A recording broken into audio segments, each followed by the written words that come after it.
Hello everyone, producer Dave here. This is part 2 of our discussion on worship with our good friend Rosie. Part 1 was more about why we worship, and part 2 is a bit more about the practicals of doing worship on a Sunday morning. We had some gremlins in the system for this one, unfortunately, towards the end, but hopefully they don't get in the way too much. Anyway, here's the guys. Hope you enjoy. There's been so many times that I've been in meetings, like Sunday morning meetings, and then afterwards people have said, oh, they've spoken about the meeting. How was the meeting? How was the worship? And they'll say, yeah, worship was good. Worship wasn't so good. And what they're actually saying is how well the band performed, or it could be... or how good they were left feeling. How good they were left feeling. And I think that's one of the key things. And where I've led meetings before, I found it really interesting because I think the thing which I would say really has an impact on worship is when people are coming to worship. So are people coming to actually worship God? Are they coming because it's a Sunday and it's what they do? Are they coming because they just want a feeling?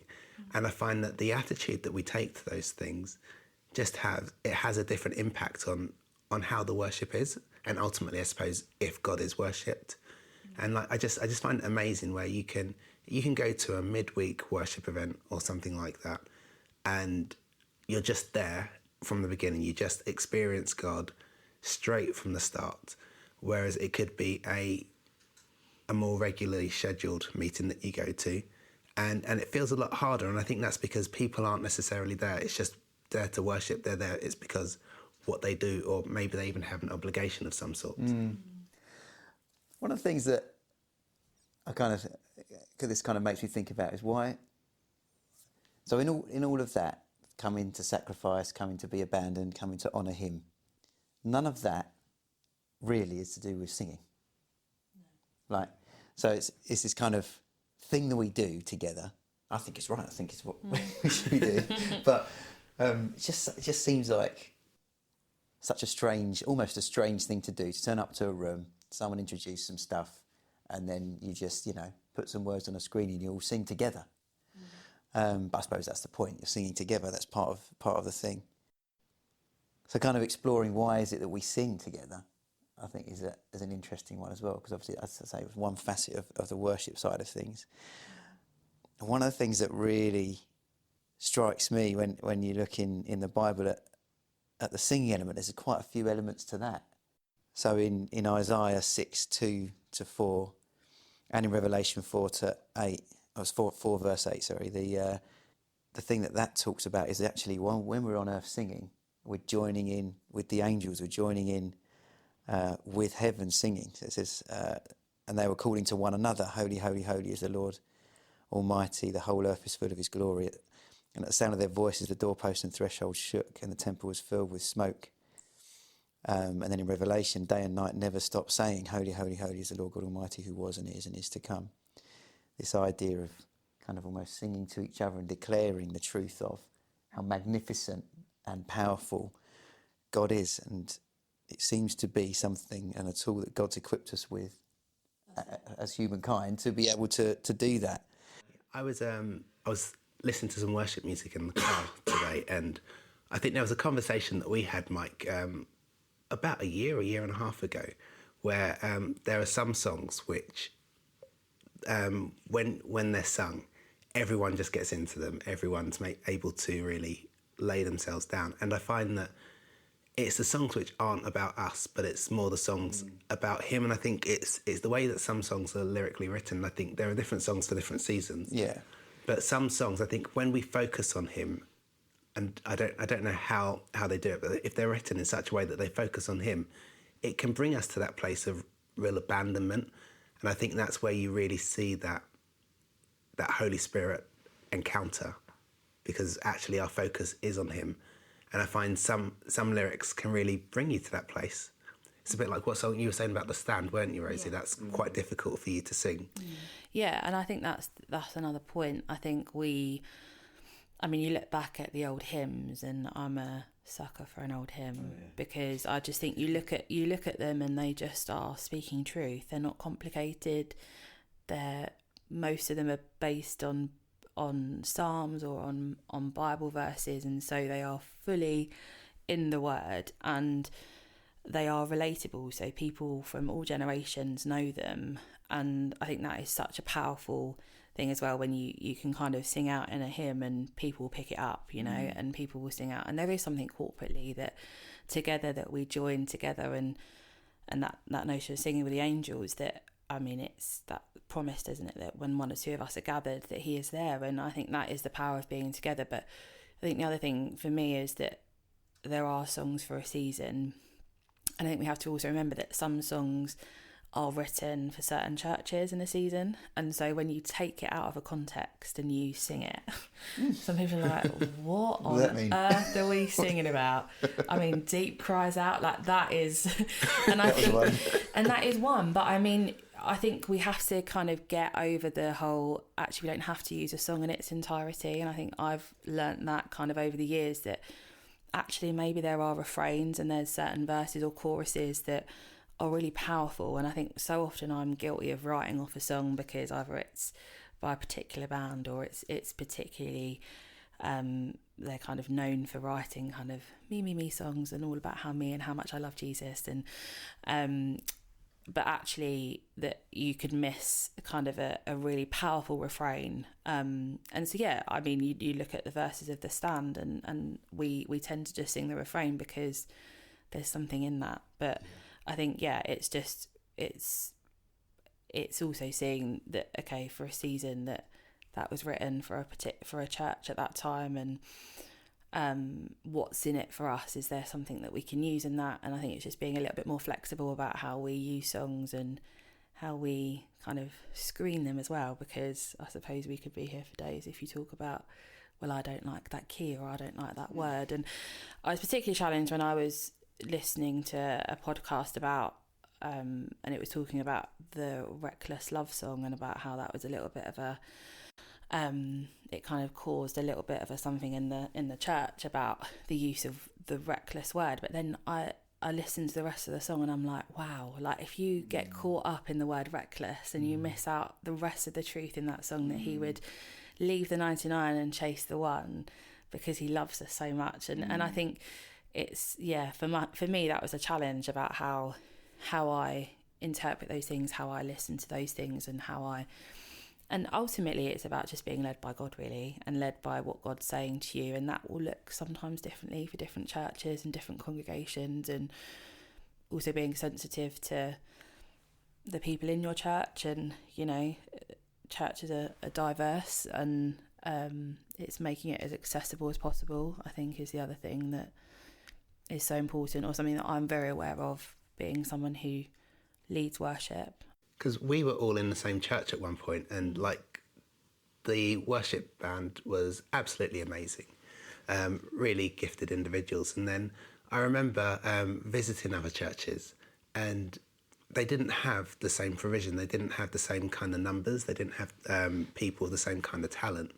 And I remember going to one church in particular, and we were worshipping to YouTube, and an ad came up in the middle of it as well. Classic. But do you know what? Don't stop the glory. It didn't stop the glory. No. It was still amazing. It was amazing worship. And I think sometimes we have all of these things that we say that we need for worship, that you have to have all of the different instruments. Yeah. I think Dave can say more about this. You have to make sure you've got the PA stuff all right. I'm kind of deaf to all of that. But I think we put all of these things in place, but do we really need all of that stuff? Again, it's all useful tools. It can be things that can aid and help things, like being really slick between songs as well can help kind of remove an element of perhaps awkwardness or whatever. But so, yeah, as you're kind of saying that, I've gone to loads of different churches over the last little while and visited various different worship events and things like that. And I remember being at one and just reflecting on that and thinking about the YouTube and the hymns and the full band and all the different styles of band and different expressions and different ways of playing songs and different responses of congregations to bands and songs and things like that. It's just across God's family, it is just so diverse. Like everyone, you've got they've got the high church, and then you've got the kind of all the kinds of the spectrum of different things. And I just said to him, standing in one thing, like, are you cool with this? As well, almost like, could you like be like really benefiting from or receiving from or be cool with all that and that and that and that and all these different things? They're just so different. Almost to my narrow mind, like, how could you be? Surely it's got to be one that's better than the others. And his response was just like, no, yes, I'm absolutely cool with all of it. And it does perhaps point to or access or notice a different facet of me, but he was kind of like, just remember, I'm an infinite God here. Yeah. So I don't have to be limited by, like, we're talking about something so specific, an expression of worship and singing songs to him, like, how can we put a limit on that? Yeah. And say that, yeah, it has to have this many instruments or this level of noise or not, or whatever, or has to be in this chord sequence or that sequence of song or whatever.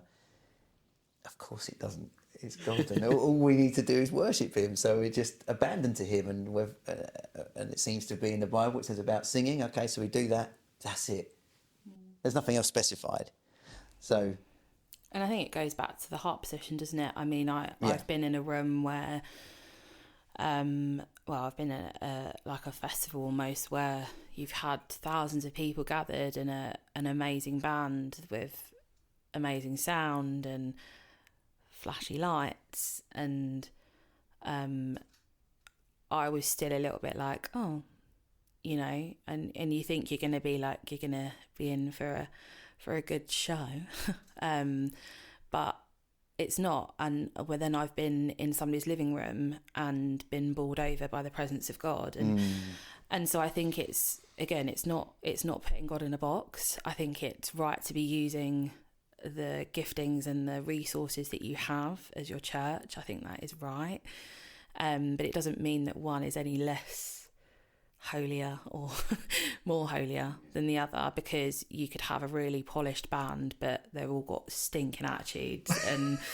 they've, you know, like because it's about, okay, so we're called to bring our best praise, but that doesn't mean that it's grade 8 piano, or, you know, you have to be able to play to a certain level in order to be in the band. Like, that's nothing to God. He wants our hearts, and I think as long as our hearts are in the right way, he'll honour the crowd of 1,000 and he'll honour the living room of 5. And I think it's just, and I also that's a choice.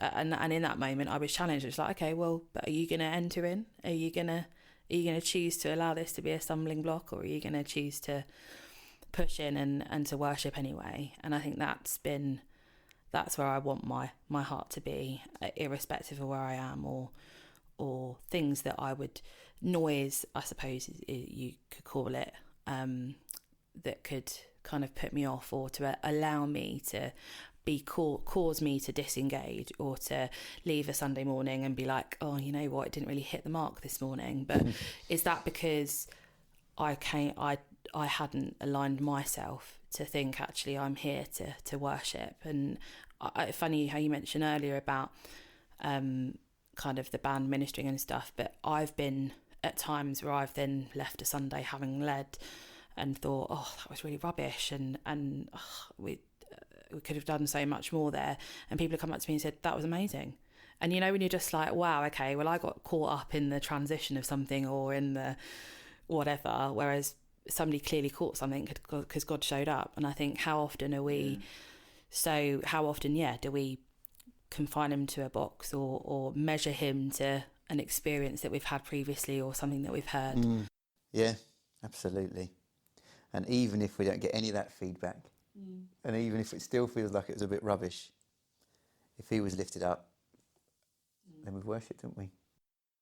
So, Rosie, you mentioned like earlier that you've been involved in leading worship since you were about 11. What does it mean to you to be a worship leader? Yeah, so I've kind of been involved since I was about 11, so kind of been in team. I kind of led kind of more towards my later teens. Kind of always been a bit of a active part of a team, and had a particular, God kind of really gave me a revelation about kind of worship and what it means, and kind of having a greater expectation as a worship team and as a collective. But I think for me, ultimately, it's about, I feel that God's gifted me in my voice, and I feel that that's something that I have to share with people. And in that, I feel that that's part of leading. And I think it's only really been in the kind of last kind of 5 years or so that I've really kind of entertained the thought of being a worship leader, because I suppose it's quite easy to just sing in the background and whatever, but actually it requires something of me, and it requires a vulnerability, which I think some people kind of gloss over as, it's a nice thing to lead and sing out, but actually it's been quite painful at times, because it's caused me to really kind of delve deep and to kind of peel back some of those layers and things that I've allowed to build up over the years, but in order to bring me to a place that I am able to lay that stuff before him and to lead others. And I think that's the place that actually it's fitting our own oxygen mask before attempting to fix others, and that's quite difficult from someone who is a bit of a fixer and wants to make sure everybody else is cool. But so the oxygen mask thing is like yes. on the aeroplane, isn't it, when they advise you before you try and sort your kid or the person next to you's oxygen mask, you just put your own on, then you are able then to and I suppose that's allowing God to equip sort me, yourself out first, basically, isn't it? Allowing him to equip me before I attempt to think. And I think it sounds quite like a nice thing, but actually there's quite a lot of responsibility when it comes to leading, and there is an expectation that people are kind of looking to you to help them kind of press in, and then there's a place that you can be an encourager, to really encourage people to enter in, to kind of demystify some of those terms and songs and stuff, where I think we automatically presume people's kind of understanding of words and things, and that kind of ushering people into his presence, which requires us to be in a place that we are ready to move and be sensitive to his spirit as to where he's leading us, because we could have a nicely formed set list, but if we're confined to that and not to what he's kind of giving us to do, then again we can miss out. But yeah, I think what you were saying about there being a big responsibility there, I think you're completely right, because like I've led meetings before, and like the band will be there, and they'll be doing their practice for an hour or so beforehand, and they'll be in the zone. They'll have their eyes focused on him. Their hearts will be perfect, and then the meeting starts, and they just go for it, and they're just focused on God in His presence straight away. But then you've got the congregation who aren't necessarily there, and I think part of the responsibility of the worship team or the worship leaders is that actually it's leading people up a mountain, really, and you want to get them going with you. And I think there's a big temptation where people they get into that zone, they get into that groove, and they just go and do their own thing, and they leave everybody behind. Yeah, and I think it's so easy to do. I think naturally as a worshipper, when and as a leader, that it's kind of, I feel like it's in my DNA. So I think my immediate response to things is, okay, worship, or I'll sing.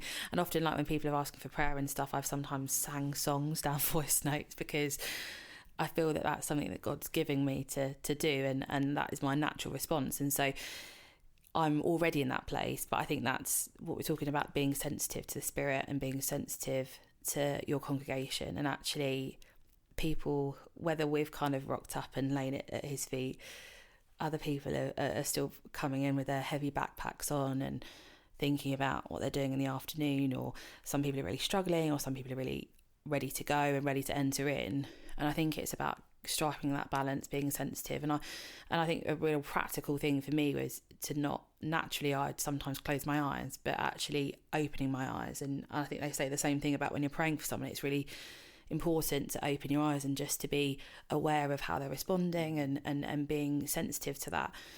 And I think often I've then looked out and seeing a sea of like blank faces where the band's really going all ham for it. And I'm just like, right, guys, I think we need to kind of wind it in here. But I think that's, again, that comes from experience. It comes from being kind of unified together as team. It becomes from having an appreciation that actually people are coming in and of also different leveling of faith. Like that could be somebody's first Sunday and we're like doing songs that we're really familiar with. But I think that that kind of leans to the point about being sensitive, breaking those things down, kind of saying this is what when people raise their hands, this is what that means. Or if you feel able to stand or sit, like, you know, kind of giving that space for people to kind of be able to enter in that way. But then it's also, you have a responsibility to be like, guys, come on, let's push in, let's not stop here, let's, you know. And I mean that kind of in sync with the meeting leader, or however your church is set up in that way, that you might have somebody bring a word, and that will help usher in. But yeah, it's not easy and it is a challenge. But I think, like we say, we've talked about it loads, but if your heart is in the right place and you are truly there to give God the glory and to honour him, he will honour it and he will show up. It may not look how you envisage or how you've planned or rehearsed, but if you're ready to open to things kind of being shaken up a little bit, and you can see God move. And yeah. So you were talking about like encouraging people to push in. Yeah. Can you explain that a bit? Because it seems like hard work to me. Yeah. So I think sometimes in kind of worship settings, there comes a point where people are like, okay, we've had our 3 or 4 songs now, we're done, you know. But actually, as potentially as a worship leader or as a band, you may still feel that actually, no, we don't want to rush on here. We want to give God some space to really minister to people, or for people to really kind of push forward. And I think it's not this, oh, we're striving up a mountain, but it's, no, okay, let's kind of really kind of set our hearts on who we're worshipping here. And because we feel that there's more to have here, and we want to give the Spirit space to do what the Spirit can do. And I think sometimes that may just be for a little while, sometimes that may be a little bit more, but it's not, I suppose, it's supposed to be a chore, but it's an encouragement. Because I think, I sometimes when worship leaders will say, let's raise our hands, that's not, you have to raise your hands, but it's an encouragement to like, come on, like this is an opportunity for us to raise our hands, for us to really kind of give God the glory here. And I suppose, do you want to say what raising your hands is? So talking about raising of hands there, that's a kind of Old Testament thing. But I think the key thing about that is using it as a kind of almost bodily response to express oneself and express what's going on inside our mind and our spirit, isn't it? Just like, I don't know, singing would be an example, dancing, all those kinds of things. And I suppose, you know, people raise their hands at gigs or whatever else. It's a way of just expressing what's going on inside in kind of almost a kind of, yeah, just an expressive way of our body. So that's one of the things. That's why people do it. I suppose there's an element of talking about, or like showing sacrifice, isn't it? And no, not sacrifice, I mean surrender. So like surrendering to him, and just again using our whole body and our whole being as a way of kind of worshipping him in that. So I suppose we'll wrap up there, and just thinking about what we've kind of talked about today. There's been quite a few. Well, there's been loads of stuff we've talked about, and quite a few threads that have run through that. I think some of the things that could be worth considering, and just to encourage us as we're listening to it. Worship is about laying ourselves down in front of him, metaphorically, I suppose, and living in abandonment to him. There's an element that we are surrendering and releasing control of our lives to him when we're doing some worship together, but that's a kind of outworking, or just kind of one facet of our lives, isn't it? And so I suppose an encouragement that we could take from it is if we've got, say, an agenda or something that we think, oh God, it should be going this way, or I want things to be like this, or it should look like that, or that's not right, it should be like this. Being able to put that before him and say, actually, I'm surrendered to you, God. I'm worshipping you. I'm laying it all down. And that's in response to him. One of the things that we talked about earlier on in the podcast was worshipping things other than Jesus. And there may be things in our lives that have taken that place. It might be ourselves, it might be material things, whatever. It could even be other people. And so at this point, it could just be an encouragement to reflect on that and think, there are things that have taken his place, partially or completely, that I need to kind of bring back to him and surrender further to him.